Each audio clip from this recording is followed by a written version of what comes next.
విప్లవం జరుగుతుంది తెలంగాణలో అని చెప్పేసి కొంతమంది మేధావులు విద్యావంతులు అంటున్న మాట. అంటే రివాల్యుయేషన్ పాలిటిక్స్ నడుస్తున్నాయి అని చెప్పేసి అంటున్నారు. దీన్ని ఎట్లా చూడాలి? అంటే ఇప్పుడు ఈ రాష్ట్ర ముఖ్యమంత్రి చేస్తున్న పనులన్నీ రివాల్యుయేషనే ఉన్నాయి. అంటే గతంలో సిపిఐ సిపిఎం వాళ్ళు అంటే ఎర్ర జెండా గుర్తు వాళ్ళు చేసే పనులన్నీ ఈ రాష్ట్ర ముఖ్యమంత్రి చేస్తున్నాడు అంటున్నారు. మరి దీన్ని ఎట్లా చూడాలి? వాస్తవంగా ముఖ్యమంత్రి స్థాయిలో ఉన్న వాళ్ళు, కుర్చీలో కూర్చున్న వాళ్ళు చేయాల్సినటువంటి పనులు కాదు. ఇప్పుడు హైడ్రా పేరు మీద కూలగొడతా ఉన్నాం. హైడ్రా ముఖ్యమంత్రి అన్ని డ్వేల్ మాటలే, అంటే రెండు రకాల మాటలు, రెండు నాలుగల ధోరణి ముఖ్యమంత్రి. ఆనాడు ఎక్కడన్నా చిన్న చిన్న సంఘటనలు జరిగినప్పుడు అసలు పేదవాళ్ళని ఇల్లే కాల్ చేయించద్దు, వాళ్ళకు పట్టాలు ఇచ్చి వాళ్ళను కాపాడుకునే బాధ్యత ప్రభుత్వాలది అన్నాడు. ఇలా అదే ముఖ్యమంత్రి, అదే మనిషి ముఖ్యమంత్రి అయిన తర్వాత పెద్ద పెద్ద బంగ్లాలను, ఇండ్లను కూల్చి ఇలా నేలమట్టం చేసి ఈ రాష్ట్రంలో ఉన్నటువంటి అభివృద్ధిని విధ్వంసం చేస్తూ ఉన్నాడు. మరి ఇదే రకమైనటువంటి మాటలో ముఖ్యమంత్రి గారు సమాధానం చెప్పాలి. ఆ రోజు రిజర్వేషన్ల హక్కును రాష్ట్రాలకు కల్పించొద్దు, అది కేంద్రం పరిధిలో ఉండాలి, అది రాష్ట్రం పరిధిలో ఉంటే అంతకంటే పిచ్చి పనులు ఏముండే అన్నాడు. ఇలా బీసీ రిజర్వేషన్లు రాష్ట్రాలకు ప్రత్యేకమైనటువంటి హక్కు కల్పించాలని మాట్లాడతాడు. అసలు దేని మీద కట్టుబడి ఉంటాడు ముఖ్యమంత్రి? ఇలా వేల కోట్ల రూపాయల విలువ చేసేటువంటి పెద్ద పెద్ద 6 అంతస్తులు 8 అంతస్తులు ఉన్నటువంటి బిల్డింగ్లను కూల్చి నేలమట్టం చేయడం వెనుక ముఖ్యమంత్రి గారి ఉద్దేశం ఏందో నాకు అర్థం అవ్వట్లేదు. ఒకవేళ ప్రభుత్వము భూములు, ప్రభుత్వము సొమ్ము, ఇది ప్రభుత్వ ఆస్తులు అంటే మీకు కన్ఫర్మేషన్ అయితే అరే వాళ్ళని ఎల్లగొట్టి వాడిని ఫైన్ కట్టి ఎల్లగొట్టి అవే ఇండ్లను తీసుకొని ప్రభుత్వం స్వాధీనం చేసుకొని హాస్పిటల్స్ పెట్టచ్చు, గురుకులాలు పెట్టచ్చు, దవాఖానాలు పెట్టుకోవచ్చు, ప్రభుత్వ సంస్థల కింద వాడుకోవడానికి అనేక విధాలుగా ఆలోచన చేసుకోవచ్చు కదా. వేల కోట్ల రూపాయల సంపదనంతా కూడా నేలమట్టం చేస్తూ ఉన్నాడు. దీనివల్ల ఈ రాష్ట్రం ఒక విధ్వంసం పాలైపోయింది. ఇలా ఎక్కడ చూసుకుంటే హైడ్రా పేరుతోని పేదవాడి ఇండ్లు కూలుస్తుండ్రు, మధ్యతరగతి వాళ్ళ ఇండ్లు కూలుస్తున్నారు. కానీ ఎవరైతే పెద్ద పెద్ద బడా బాబులు ఉన్నారో వాళ్ళ ఫంక్షన్ హాల్స్ కూలట్లేదు. అడ్రస్ అనేటువంటి ఫంక్షన్ హాల్ ఉంటుంది, ఎగ్జాక్ట్లీ హిమాయత్ సాగర్ నానుకొనే ఉంటుంది, వాటికి ఎఫ్టీఎల్ లేదు, వర్తించదు. పొంగులేటి శ్రీనివాసరెడ్డి ఇల్లు ఉంటుంది, వాటికి ఎఫ్టీఎల్ వర్తించదు. పట్నం మహేందర్ రెడ్డి ఇల్లు ఉంటుంది, వాటికి ఎఫ్టీఎల్ వర్తించదు, శిఖం వర్తించదు. వివేక వెంకట స్వామి మంత్రి ఇల్లు ఉంటుంది, వీటికి వర్తించదు. పేదవాడి ఇళ్ళకు మాత్రం ఎఫ్టీఎల్ వర్తిస్తుంది, ప్రభుత్వ భూమి కింద వర్తిస్తుంది. ఇదేం పద్ధతి, ఇదేం న్యాయం? పేదవాడికి ఒక న్యాయం, డబ్బులున్నవానికి ధనికుడికి ఒక న్యాయం అనేది ఇది పూర్తిగా విషపూరితమైనటువంటి కుట్ర. ఇలా ప్రభుత్వం నిజంగానే స్వాధీనం చేసుకోవాలనుకుంటే బంగ్లాలు కూల్చాల్సిన అవసరం ఏముంది? వాటిని దేనికోసం వాడతారో వాడుండ్రి అంటున్నా. రైట్, ప్రభుత్వం గుంజుకుంటుంది కదా. ప్రభుత్వము నిర్ధారణ జరిగిన తర్వాత అధికారంలో లేనప్పుడేమో ఎవరైతే 20-30 ఏళ్ళు ఉన్నాయో వాళ్ళకు దారాదత్తం చేయాల్సినటువంటి బాధ్యత ప్రభుత్వంకే ఉన్నది అని చెప్తాడు. ప్రభుత్వంలోకి వచ్చిన తర్వాత ఆ బంగ్లాలన్నీ కూలగొట్టి నేలమట్టం చేయడం వల్ల దాంట్లో రాక్షస ఆనందం పొందురు తప్ప వేరే ఏం లేదు.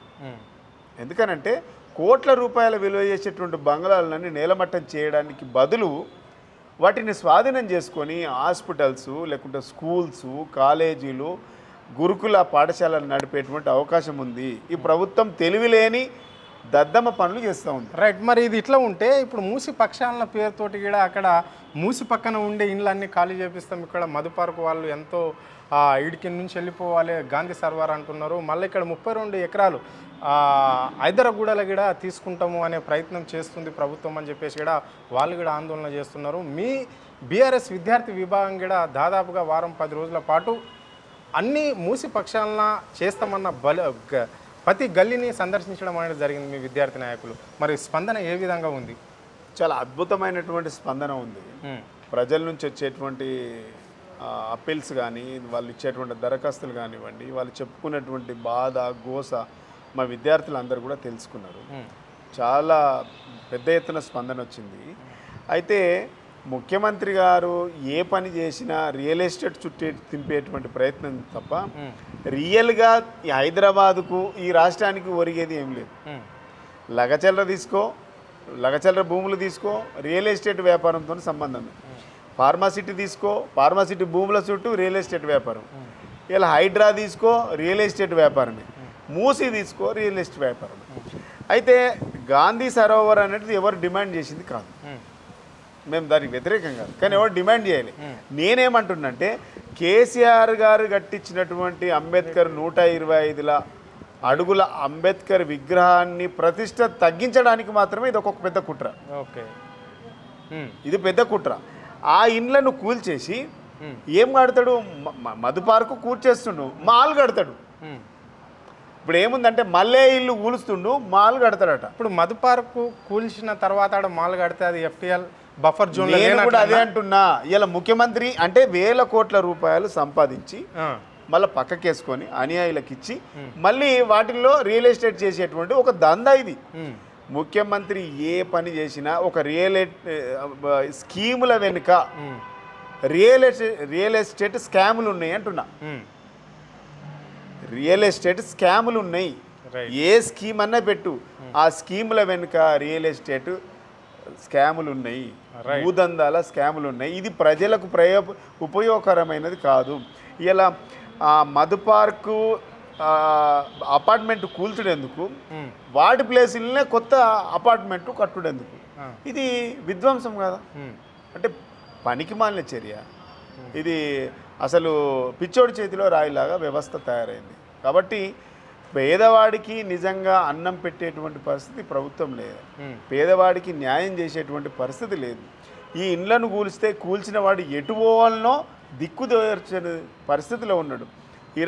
ఇరాక్లో ఇప్పుడు జరుగుతున్నటువంటి యుద్ధంలో ఎట్లయితే ప్రజలు ఇబ్బందులు పడుతూ ఉన్నారో, తెలంగాణలో ఈ హైడ్రా యుద్ధంతో కూడా కాంగ్రెస్ ప్రభుత్వం పేదల మీద చేస్తున్నటువంటి యుద్ధంతో కూడా పేదలు, బలహీన మధ్యతరగతి కుటుంబాలు ఇలా చాలా ఇబ్బందులు పడుతుంది. ఇది తెలివిలేని పని. రైట్. చివరిగా చెప్పండి, మొన్న జరిగిన పార్లమెంట్ సమావేశాలలో కర్ణాటక ఎంపీ తెలంగాణను ఒక పాకిస్తాన్తో పోల్చి మాట్లాడడం అనేది జరిగింది. అయినప్పటికీ కూడా కాంగ్రెస్ నుంచి ఇక్కడ బీజేపీ నుంచి కూడా సెంటర్లో మన వాళ్ళు ఎంపీలు ఉన్నారు, ఎవరు కూడా నోరు మెరపలేరు. కానీ ఇక్కడ మన మంత్రులు ఇద్దరు కూడా ఆయనను సూర్యను ప్రశ్నిస్తుంటే ఆయన మాట్లాడింది తప్పు లేదు అని చెప్పేసి కూడా బండి సంజయ్, కిషన్ రెడ్డి కూడా ఇలాంటి వ్యాఖ్యలు చేయడం జరిగింది. దీన్ని ఎట్లా చూస్తారు మీరు తేజవాన్? అసలు బీజేపీ వాళ్ళే అసలైన పాకిస్తాన్ ఏజెంట్లు ఇక్కడ. రైట్. తెలంగాణను ఎల్లగొట్టడంలో అసలైన పాకిస్తాన్ ఏజెంట్లే బీజేపీ వాళ్ళు. తెలంగాణ కొల్లగొడుతుంటే, తెలంగాణ విధ్వంసం జరుగుతుంటే ఇలా మీరు ఎవరి పక్షాన్ని నిలబడాలి? తెలంగాణ పక్షాన్ని నిలబడాలి. పాకిస్తాన్తో పోల్చిన వాళ్ళతో కూడా మీరు నిలబడ్డారంటే పాకిస్తాన్కు మద్దతుదారులు మీరా? అసలు తెలంగాణను విధ్వంసం చేస్తుంటే కూడా మాట్లాడకుంటున్నటువంటి, తెలంగాణ కోసం మాట్లాడుతున్నటువంటి సూర్య మీద మీరు కొంచెమన్నా మాట్లాడకపోవడము, అసలు మీరు ఎవరి పక్షానం? అసలే మీరు అజేస్తే తీవ్రవాదుల కంటే ప్రమాదం. అందుకే మీరు అసలైన ఏజెంట్లు, పాకిస్తాన్ ఏజెంట్లు మీరా అనేటువంటి అనుమానం ఉంది మాకు. తెలంగాణ లేనిది మీకు పదవులు లేవు, రైట్. ఉద్యమం లేనిది మీకు పదవులు లేవు, రాష్ట్రం లేకపోతే మీకు పదవులు లేదు. ఇలా మా తెలంగాణ అస్తిత్వం మీద మాట్లాడుతుంటే నోరు విప్పపోతే మీరు పాకిస్తాన్ల కంటే ప్రమాదం కదా. వాడి మీద మీరు ఏం మాట్లాడలేదు అంటే, ఇంకా సిగ్గు లేకుండా ఆయన మాట్లాడిన దాంట్లో తప్పేం లేదు అని అంటే అసలైన ప్రమాదకరమైనటువంటి వ్యక్తులు పాకిస్తాన్ తొత్తులు మీరే. అందుకనే ఇలా తెలంగాణ మీద విషం చిమ్ముతూ ఉన్నారు. తెలంగాణ మీద విషం చిమ్ముతూ ఉంటే కూడా మీరు నోరు మెదపలేదు అని అంటే మిమ్మల్ని ఏమని పోల్చాలి నేను? అంటే తెలంగాణ భావజాలము, తెలంగాణ ఆత్మగౌరవము, తెలంగాణ ఆత్మ అస్తిత్వము మీ మైండ్లలో, మీ మనసులలో, మీ రక్తంలో లేదు. మీరు ఎవరికి తొత్తులు? గుజరాతోనికి తొత్తులు. మీరు తెలంగాణ ద్రోహులే కాదు, దేశ ద్రోహులు కూడా కదా మీరు. అంటే మీ సిద్ధాంతం ప్రకారం ఒక్కగానొక్క బీఆర్ఎస్ సంబంధించిన ఒక్క ఎంపీ ఉన్నా కానీ ఇంకో రకంగా ఉండేదా? నేనేమంటున్నా, ఈ రాష్ట్రంలో ఏది అన్యాయం తెలంగాణ ప్రజల పక్షాన జరిగిన గొంతు విప్పేది, నోరు విప్పేది, ప్రజల పక్షాన మాట్లాడది, ప్రజల కోసం మాట్లాడది, ప్రజలే నా దేవుళ్ళుగా స్వీకరించి భుజాన వేసుకొని కొట్లాడి మాట్లాడి గొంతు విప్పే ఏకైక పార్టీ తెలంగాణ ప్రజల గొంతుక బీఆర్ఎస్ పార్టీ.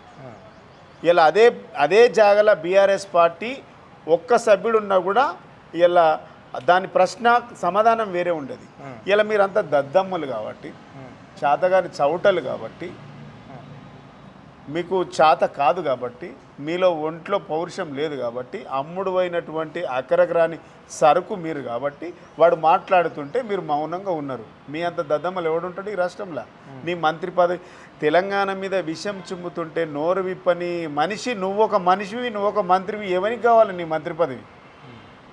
వేరే రాష్ట్రపోడు వాని ప్రాంతం మీద మాట్లాడుంటే ఇలా గట్లా ఉన్నా దద్దమ్మలు, వీళ్ళు మంత్రులు కాదు దద్దమ్మలు అంటున్నాను నేను. Okay, right, thank you. ఇలాంటి దద్దమ్మల్ని తెలంగాణ కేంద్ర మంత్రులుగా, రాష్ట్ర ఎంపీలుగా చేసినందుకు ప్రజలు బాధపడాలి. ప్రజలు నిజంగా కూడా సిగ్గుతో తలదించుకుంటా ఉన్నారు ఇట్లాంటి వాళ్ళని ఎంపీలు చేసినామని. Right, thank you. Thank you.